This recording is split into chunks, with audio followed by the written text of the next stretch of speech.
Hello, my name is Doreen Wells. This video is to assist childcare providers in thinking through their plans and writing a plan that will work best for their childcare program.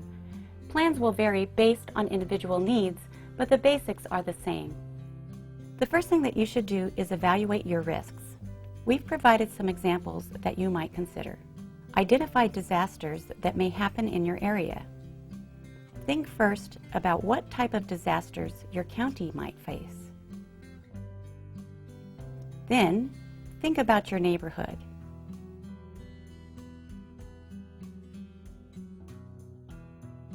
And then, your center or home. Childcare programs in California are required to have an emergency disaster plan as part of licensing requirements. Use the workbook provided to help you create your own plan.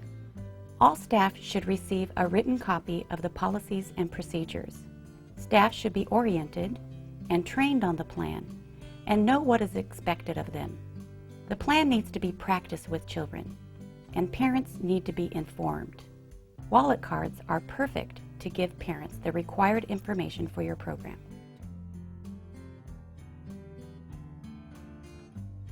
Emergency plans should respond to these three categories: shelter in place, lockdown, and evacuation, such as a fire drill or relocating to another building. Each of these actions needs to be practiced and evaluated regularly.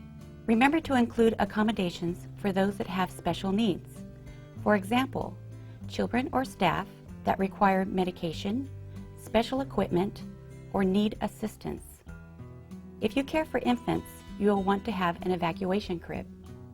When working with children, consistency reduces confusion and makes children feel more secure. Use the same commands in all situations. For example, a voice command like "ready" and "let's go," or use a whistle to give direction. Use the same procedures in all situations to prepare children to take action. Get a partner and line up, or use a knotted rope for children to hold on to.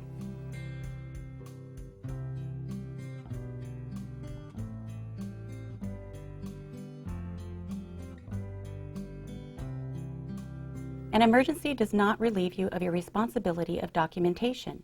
You should always have a ready-to-go file to take with you whenever you do a drill or leave your classroom or home.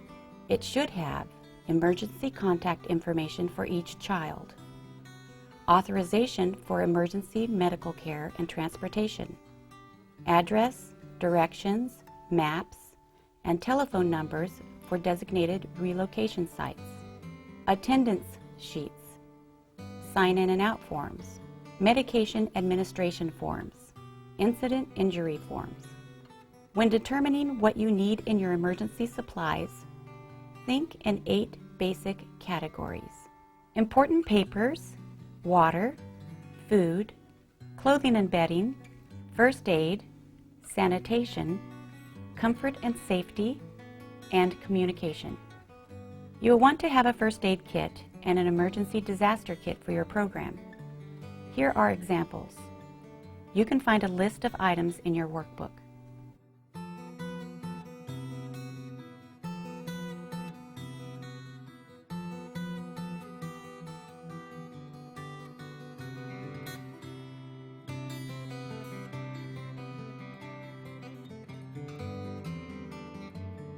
Drills and maintenance. You will want to conduct and document monthly drills. Test your smoke detectors and fire extinguishers yearly. Clearly post fire extinguishers and first aid kits. Make sure you and staff know how to shut off the utilities. Include in your plan how and when to turn off utilities. Be sure any special tools are stored in an easy-to-reach location.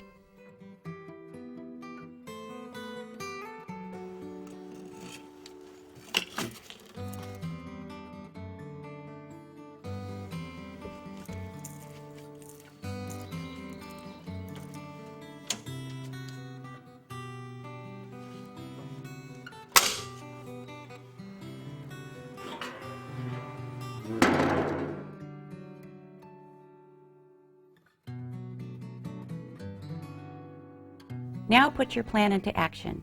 Post your emergency disaster plan near the phone. Post your floor plan and evacuation routes, and include a diagram of where important items are kept. Practice, evaluate, and maintain your plan. Talk to your parents about your plan.